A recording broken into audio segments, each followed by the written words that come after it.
Bien, continuando con las clases, vamos a hablar de un tema muy importante en cardiología, que es el tema de insuficiencia cardíaca, un tópico bastante rentable. Cuando definimos insuficiencia cardíaca, la definimos de la siguiente manera.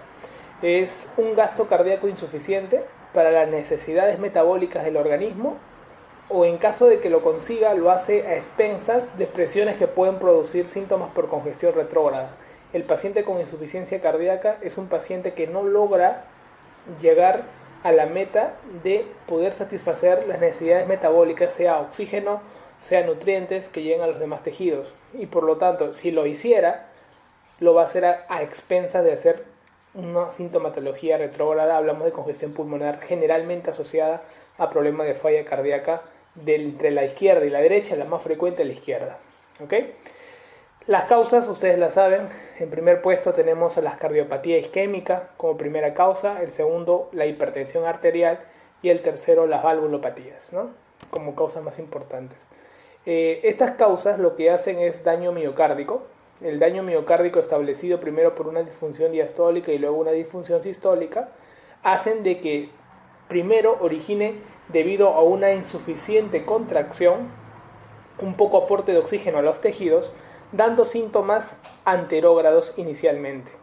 Para ello, un sistema compensador basado en la renina-angiotensina-aldosterona, en la endotelina, el sistema nervioso autonómico y la hormona antidiurética van a tratar de compensar el poco flujo que sale del corazón para que pueda llegar a los demás tejidos. A la larga, eso va a conllevar un aumento de la precarga. Entonces, al aumentar la precarga, acá aplicamos Frank Starling, mayor distensibilidad de la fibra miocárdica, mayor contracción. Pero como es una fibra que está dañada, que está ya condicionada por un cuadro de una cardiopatía, como dijimos, cardiopatía isquémica, hipertensiva o valvular establecida, va a ser de que no responda a la expectativa de la mayor cantidad de volumen a mayor contracción, lo que va a conllevar a que haga síntomas retrógrados, debido a que el volumen que llega al corazón no termina siendo expulsado y de mecanismos retrógrados comienza a haber una congestión pulmonar. Esa congestión pulmonar va a estimular a que todo el organismo, en expensas de descongestionar el pulmón, comience a haber un cuadro de vasopresión generalizada. O sea, hay un aumento de la poscarga secundaria a ese cuadro congestivo. Y eso va a conllevar a que el corazón no solo sea insuficiente por mecanismo anterógrado, sino por mecanismo retrógrado. Cuando ustedes estudian las etiologías de la insuficiencia cardíaca, pueden conocerlas según el gasto, si es una insuficiencia cardíaca de gasto alto o gasto normal.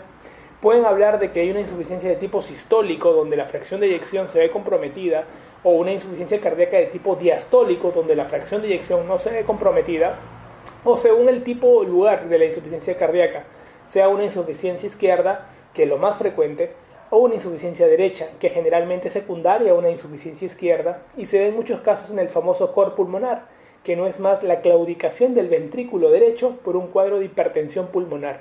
Y no olviden como causa principal el EPOC, o los cuadros crónicos obstructivos pulmonares que terminan por el cuadro de hipoxemia y de vasoconstricción pulmonar, terminan haciendo claudicar al ventrículo derecho, el famoso cor pulmonar. Entonces, cuando uno estudia la estadificación y la clasificación de lo que vendrían a ser la falla cardíaca, porque la sociedad americana, a la hora de estudiar la insuficiencia cardíaca, habla de un concepto que es el de falla cardíaca. Nos habla de estadios, un estadio inicial, un estadio A, nos habla de un estadio B, un estadio C y un estadio D.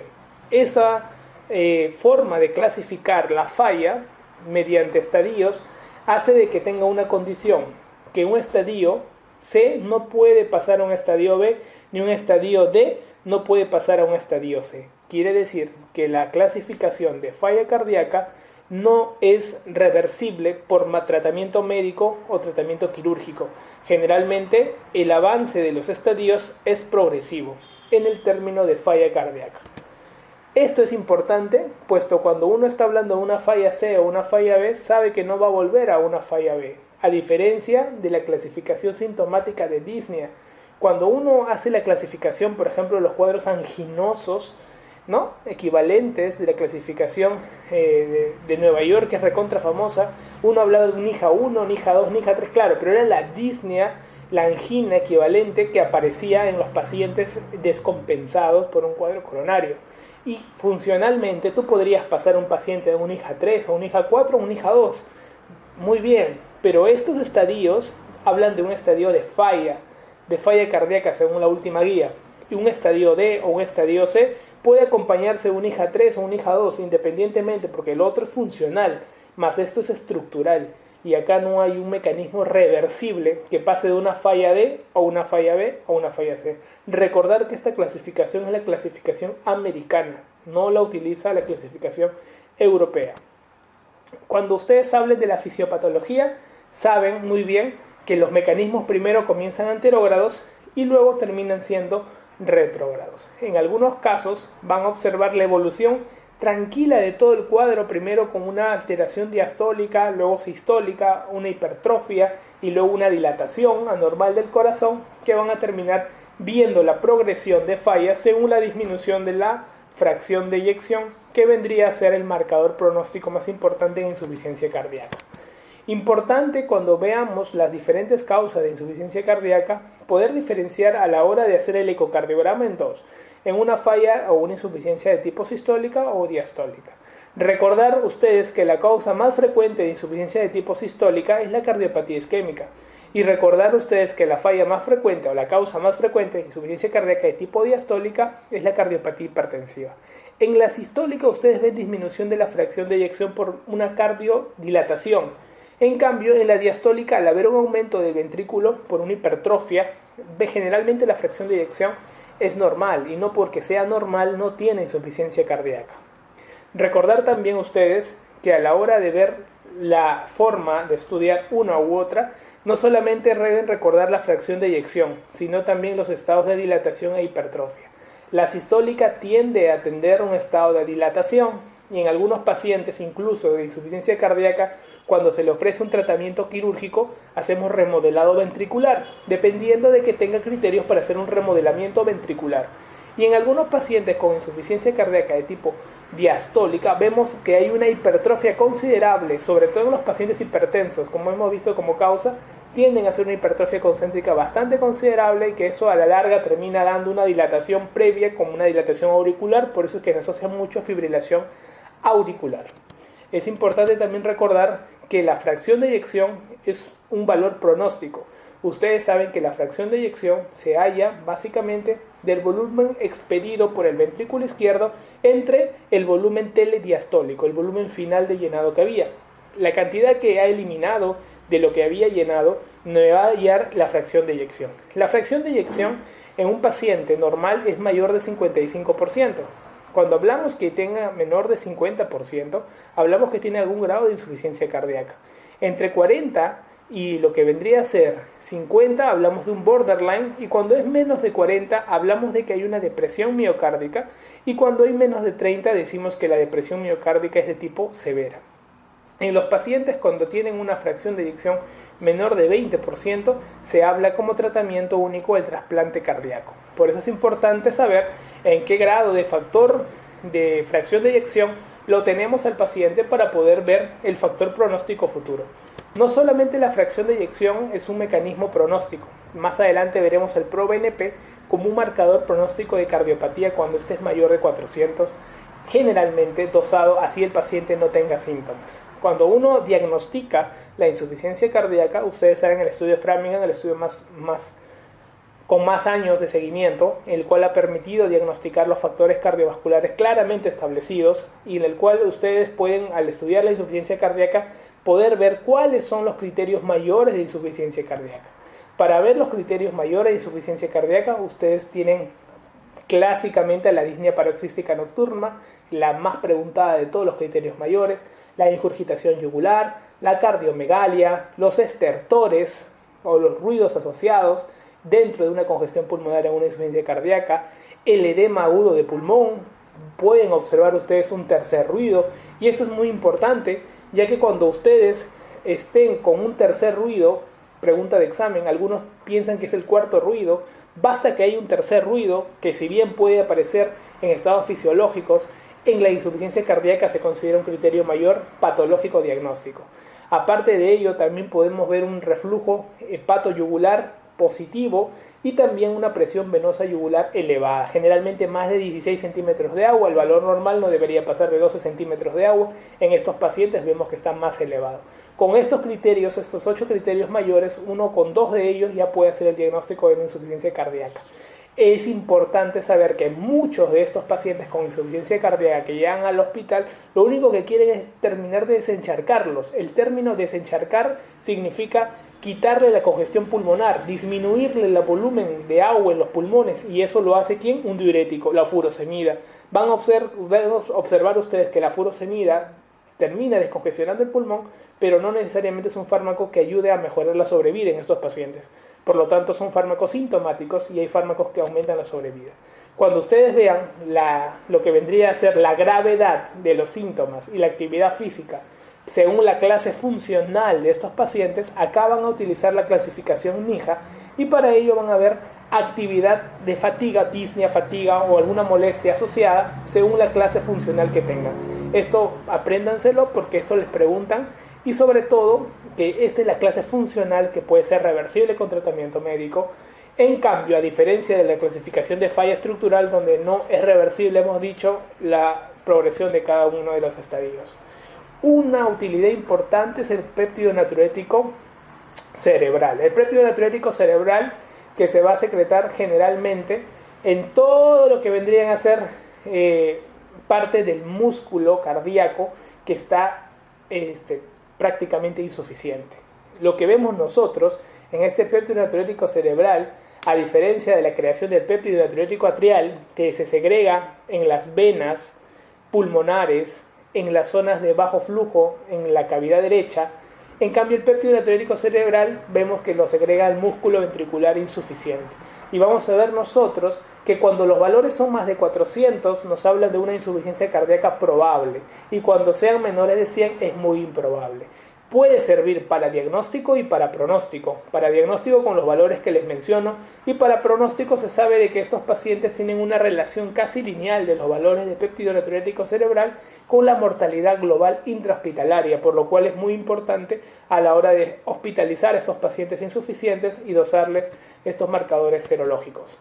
La técnica Gold estándar que permite diferenciar una insuficiencia cardíaca sistólica y diastólica es la resonancia magnética. Te hace la medición casi exacta de la fracción de eyección. Nosotros no la utilizamos de rutina en la práctica diaria. Usamos el ecocardiograma, que nos permite medir en 4 cámaras, haciendo mediciones de los volúmenes, un aproximado de cuánto podría ser la fracción de eyección. La ecotransesofágica la usamos más que todo en valvulopatías, pero la ecotranstorácica nos permite acercarnos mucho a lo que es la fracción de eyección. No usamos resonancia magnética, más es el gol estándar de manejo para la fracción de eyección. Por la disponibilidad vamos a usar siempre ecocardiografía transtorácica. El péptido natriurético cerebral nos puede dar datos pronósticos. Así es, en la insuficiencia cardíaca, en los pacientes con hipertensión pulmonar y en algunos síndromes coronarios. No olviden ustedes que el paciente con insuficiencia cardíaca, cuando se diagnostica, tiene que tratar la causa de fondo que lo llevó a la insuficiencia cardíaca, y luego tienen que haber fármacos que ayuden a ese corazón cansado. 2 fármacos han prevenido el deterioro global, disminuyendo la tasa de mortalidad y aumentando la tasa de sobrevida, que son los IECAS y los beta bloqueantes. Acuérdense de la mnemotecnia insuficiente BOBI, para que acuérdense de la I de los IECAS y los B de beta bloqueantes. Es importante saber que al inicio hay una disfunción sintomática que va a mejorar si le das diuréticos, si le das espironolactona, si la fracción de eyección es menor de 40, si le das YECAS, beta bloqueantes, va a mantenerlo. Pero luego hay una insuficiencia cardíaca franca, en algunos estadios llegando a una insuficiencia cardíaca grave con hospitalizaciones frecuentes, donde se tiene que usar otra línea de fármacos que vamos a comentar. Y luego al final, en algunos casos, si cumple los criterios, al trasplante cardíaco. Es importante saber que dentro de los fármacos que nosotros usamos de primera línea, los YECAS y los beta bloqueantes son el pilar del manejo de la insuficiencia cardíaca. Es importante recordar que la insuficiencia cardíaca sistólica y la insuficiencia cardíaca diastólica, a veces cuando uno hace el manejo entre uno y otro, es muy parecido en la forma de tratar. En la diastólica solo quiero que recuerdes que lo que buscamos es tener un ritmo sinusal de todas maneras, debido a que si no se va a descompensar con facilidad, sobre todo porque tienden muchos de estos pacientes a tener una fibrilación auricular de fondo. A la hora de manejar ambas, el diurético con pinzas, sobre todo en la diastólica, donde el problema más que todo es de llenado, y un diurético puede ser contraproducente. Es importante recordar que el beta bloqueante y los YECA son los fármacos de elección en la insuficiencia cardíaca de tipo sistólica, y la espironolactona se usa solo si la fracción de eyección es menor de 40. En cambio, en la diastólica, el beta bloqueante a la cabeza va a ayudar muchísimo. El calcio antagonista ayuda muchísimo para ahora relajar los vasos periféricos, y los diuréticos, como les dije, con muchísimo cuidado teniendo en cuenta esta clínica. A la hora de dar el tratamiento, recordar las medidas generales de todo paciente con insuficiencia cardíaca, tratar la causa que lo llevó a ese criterio, número 1. Número 2, tenemos que tratar de eliminar líquidos, y para eso vamos a usar diuréticos apenas ingresen. A la cabeza, los diuréticos de ASA. Cuando mucho diurético de ASA estás usando, por ejemplo furosemida, dosis máxima 160 miligramos al día, tú te estás sobrepasando de la dosis, tendrías que agregarle un ahorrador de potasio, porque estos pacientes tienden a hacer hipocalemia, y la hipocalemia es un factor desencadenante de una intoxicación digitálica a valores normales en sangre, y muchos de estos tienen digitales porque tienen fibrilación auricular de fondo. Aparte de ello, para prevenir el daño miocárdico, tendemos a utilizar YECAs y beta bloqueantes. Todos estos pacientes están con YECAs o VARA2 más su beta bloqueante. Independientemente de qué beta bloqueante, tendemos a usar muchos menores de 70 años atenolol y mayores de 70 bisoprolol. Podemos usar carvedilol, podemos usar metoprolol, no hay ningún problema, pero más tendemos a usar bisoprolol. Vemos que en algunos pacientes hay que usar algún diurético, en este caso antialdosterónico, como lo puse en los diuréticos. En algunos otros casos, estos pacientes, como tienen patología de fondo coronaria, tienden a usar por cuestiones coronarias aspirina, o sea, antiagregación. Por cuestiones coronarias usan algún dilatador venoso, por ejemplo nitratos para evitar anginas, bacán, pero son fármacos que se están tomando por otra causa. Dentro de la insuficiencia cardíaca básica están tratar la causa de fondo, diuréticos, prevenir el daño con YECAs y betabloqueantes, y los que aumentan la contractilidad. Dentro de los que aumentan la contractilidad tenemos la dopamina, la butamina. Generalmente estos no mejoran la sobrevida, tienden a aumentar más bien la mortalidad intrahospitalaria, y solo deben ser usados en caso de shock cardiogénico por la insuficiencia cardíaca. La digoxina solamente la utilizamos en una indicación, que es la insuficiencia cardíaca con fibrilación auricular, después no la usamos. Y en algunos tratamientos que en caso de shock cardiogénico con muy buena respuesta está la milrinona como un buen y excelente fármaco. El levosimendan es un fármaco que, si bien no aumenta los valores de calcio intracelular, tiende a aumentar la sensibilidad de los receptores a calcio. Eso quiere decir que con los mismos valores de calcio intracitosólico se tiende a tener una contracción mayor y sostenida, y el levosimendan lo tendemos a usar en pacientes con shock cardiogénico en una sola dosis que te va a mantener por 2 semanas la permanencia de una buena contracción. Incluso pacientes que vamos a operar nosotros, le damos levosimendan, tiende a sacarlo del cuadro, tiende a mantener un buen estado generalmente porque le recupera la fracción de eyección básicamente en ese corto tiempo hasta que nosotros hagamos la intervención quirúrgica. Un excelente fármaco, puede ser preguntado, levosimendan, ya que es un sensibilizador de calcio y con una excelente respuesta. Otros tratamientos no farmacológicos, nosotros tenemos la terapia de resincronización cardíaca, un tratamiento excelente, la terapia de resincronización cardíaca, que lo vamos a ver sobre todo en pacientes con fracción de eyección menor de 35 y que cumplan otros criterios. También tenemos los dispositivos autoimplantables, el famoso DAI, que evita la muerte súbita, también con fracción de eyección baja, pacientes que tengan posibilidad de crear arritmias que pueden causar muerte. Se sabe que las arritmias terminan siendo una causa frecuente de muerte súbita en pacientes con insuficiencia cardíaca.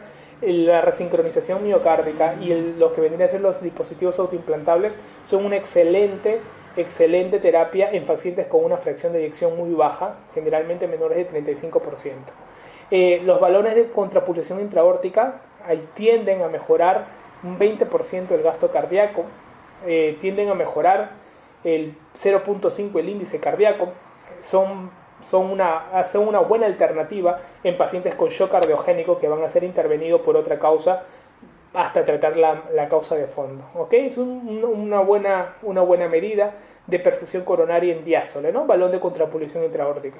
Las asistencias ventriculares, que pueden ser univentriculares o biventriculares como terapia final de insuficiencia cardíaca, son una terapia muy buena en pacientes que están esperando el trasplante cardíaco. Y al final el trasplante cardíaco, como ustedes saben, en el Perú trasplantamos en promedio de 12 a 15 pacientes por año, muy bajo, por debajo de la tasa mundial que existe, y sobre todo que a la hora de hacer el trasplante lo que tendemos a reemplazar nosotros hay dos técnicas de trasplante. Usamos más de todo la técnica bicaval, donde prácticamente sacamos todo lo que es el ventrículo y con el implante cortado la parte del fondo de las aurículas y el reimplante posterior. Un corazón no puede estar, después de un paciente muerto cerebralmente, 4 horas fuera tenemos solo 4 horas para poder hacer un buen implante cardíaco. Por lo tanto, la terapia de ablación es muy rápida, y sobre todo a la hora de hacer la colocación del injerto. ¿Qué fármacos hay que recordar durante los pacientes de insuficiencia cardíaca? Es clásico cuando uno va a pasar una visita y viene un RP, ¿no? Un RP de un paciente con insuficiencia cardíaca. Aspirina puede tomar porque de repente es coronario. Además, coronario es la causa más frecuente.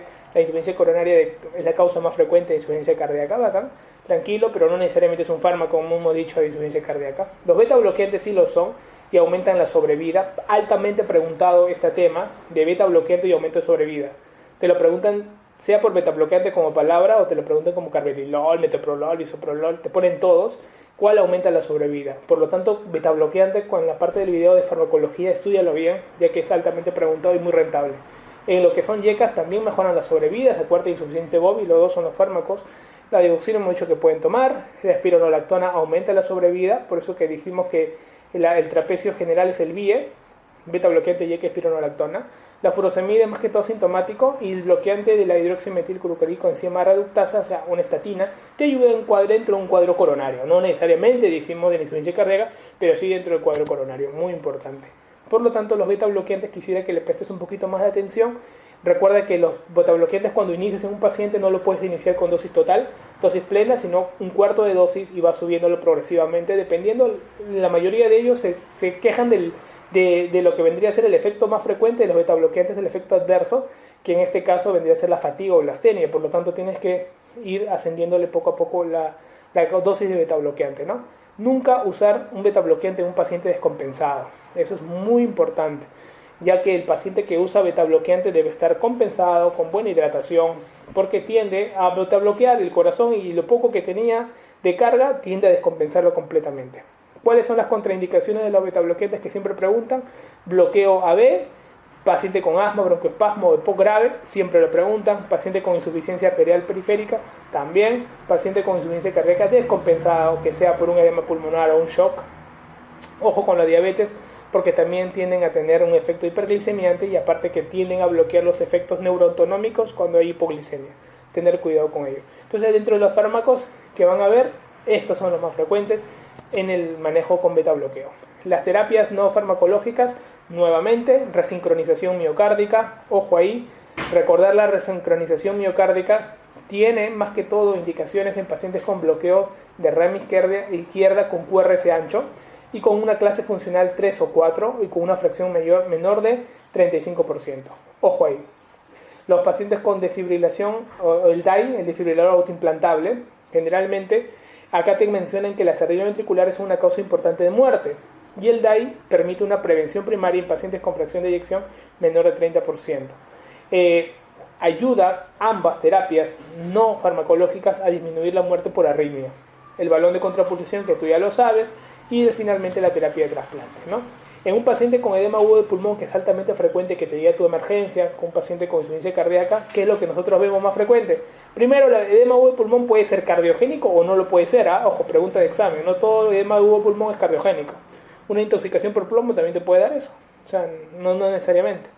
Cuando se da en las causas crónicas de insuficiencia cardíaca, debe identificarse y eliminarse la causa, sea arritmia o infección. Generalmente los pacientes con edema agudo de pulmón tras una insuficiencia cardíaca, quien descompensó a este paciente o es una arritmia o una infección a la cabeza, A o I, punto.